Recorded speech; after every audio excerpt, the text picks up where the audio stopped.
गछिया। इस भजन को कितने लोगों ने सुना? जरा दोनों हाथ उठाइए।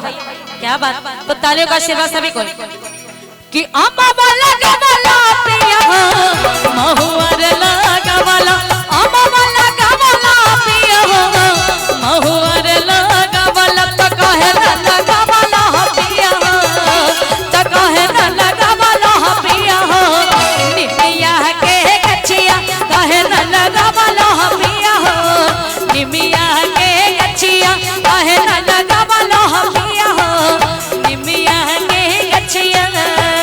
ताली जोरदार जी।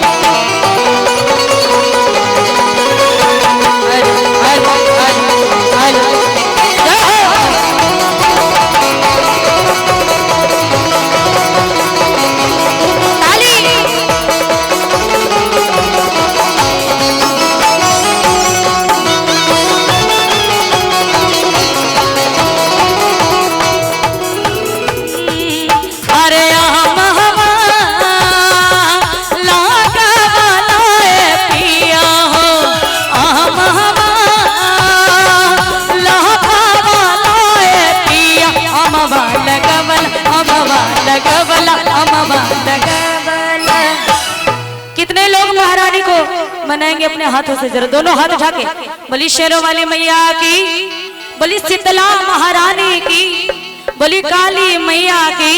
तो सारे लोग झूम के एक साथ कि काहे न लगावला पिया हो, तो काहे न लगावला पिया हो निमिया के गछिया, काहे न लगावला पिया हो निमिया के गछिया, काहे न लगावला पिया हो निमिया के गछिया।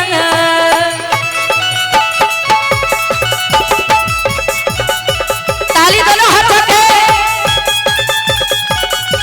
आप लोग भी दोनों हाथों के।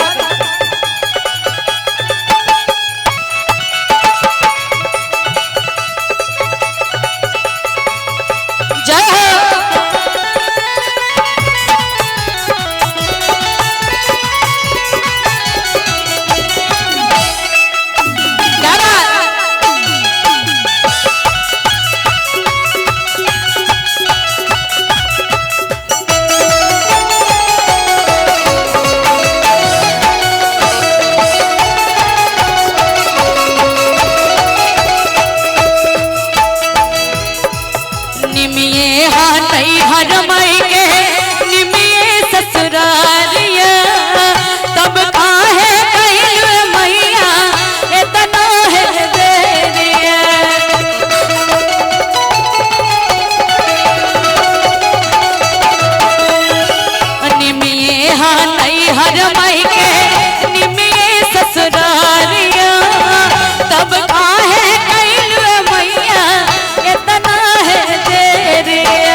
गुलशन गुलजार हो जाते हैं, कि गुल गुलशन गुलजार हो जाते हैं। और इस दरबार में तालियां बजाने से सबों का बेड़ा, किनको किनको बेड़ा पार करनी है दोनों हाथ उठाइएगा पूरा पूरा एकदम। इधर से भी कुर्सी वाले लोग, कुछ कुर्सी वाले हाथ नहीं उठा रहे, उनके लिए कहना है कि गोरों से ना कालों से दुनिया परेशान है कुर्सी वालों से, कि कुर्सी का मारामारी पूरे देश में चल रहा है, ये बात सच है। लेकिन कुर्सी किसी का नहीं है, इसलिए कुर्सी के लिए मत लड़िए। एक बार दोनों हाथ उठा लीजिए शेरों वाली मैया के नाम।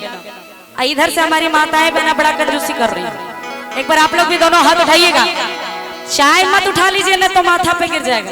हाँ आराम से दोनों हाथ उठा के सभी को कि काहे लगा वाला पिया हो, त काहे लगा वाला पिया हो निमिया के गछिया, काहे लगा वाला पिया हो निमिया के गछिया, काहे लगा वाला पिया हो निमिया के गछिया।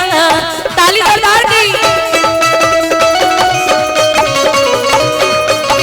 जय हो।